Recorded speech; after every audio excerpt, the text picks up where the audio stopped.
अगर सिर्फ सरकार बदलने का चुनाव होता तो हम अपनी इतनी ताकत से, इतनी मेहनत से और इतनी हिम्मत से इस चुनाव को नहीं लड़ रहे होते, क्योंकि ये सरकार बदलने का नहीं, ये अहोम संस्कृति को बचाने का चुनाव है। इस बात को याद रखिएगा। और ये बात हम क्यों कर रहे हैं? ये बात हम इसलिए कह रहे हैं कि पूरा का पूरा जो सिंडिकेट है, पहाड़ काट रहा है, खदान की चोरी कर रहा है, रेत चुरा रहा है, हर जगह पे गुंडागर्दी, कमीशन, भ्रष्टाचार, लूट और सारा का सारा चोर इकट्ठा हो गया है और सारा का सारा चोर जाकर के भाजपा में शामिल हो गया है। और इस चोरों का सरदार जय शाह का पिताजी है, जानते हैं उसका नाम ना? हम आए तो हमको मीडिया के पत्रकार ने कहा कि घुसपैठिया का मुद्दा है। हम बोले सबसे बड़ा घुसपैठिया गुजरात से आया है, हेमंता बिश्व शर्मा के साथ उसको भी यहां से भगाने का जरूरत है।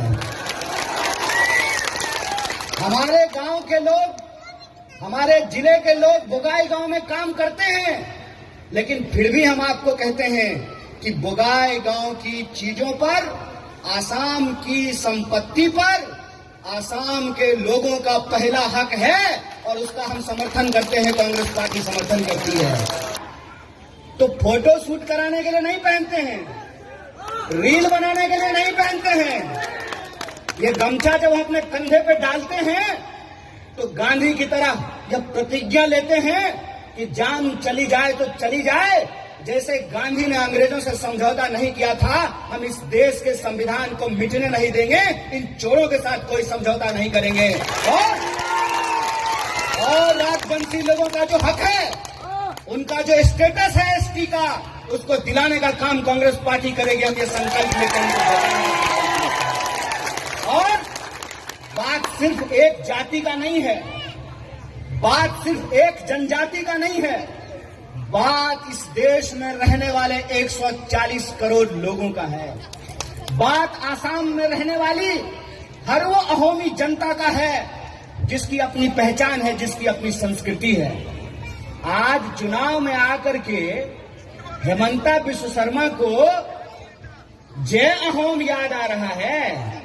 जब स्कूल खोल रहे थे तब अहोम का नाम क्यों नहीं लिया? उसका नाम तो इंटरनेशनल रखा है। बच्चा इंटरनेशनल पढ़ेगा, चोरी करके माल इंटरनेशनल जमा किया जाएगा विदेशी खाते में।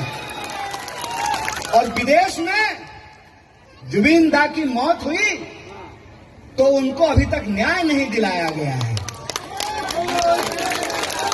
इसीलिए हम सिर्फ एक पहचान की बात नहीं कर रहे हैं, हम आसाम में रहने वाले वो सारे लोग जो इस मिट्टी से उगा हुआ खाते हैं, यहाँ की हवा में सांस लेते हैं, यहाँ के पेड़ों की छांव में अपना गुजर बसर करते हैं, जिनकी पहचान अहोमी है, हम सबके हक और अधिकार की बात करते हैं। कांग्रेस पार्टी ने इस देश को आजादी दिला करके, संविधान को लागू करके इस बात को सुनिश्चित किया है कि हमारे माथे पे तिलक हो या टोपी हो, हम पजामा पहने हो कि लुंगी लपेटे हो, हम कुर्ता पहनते हो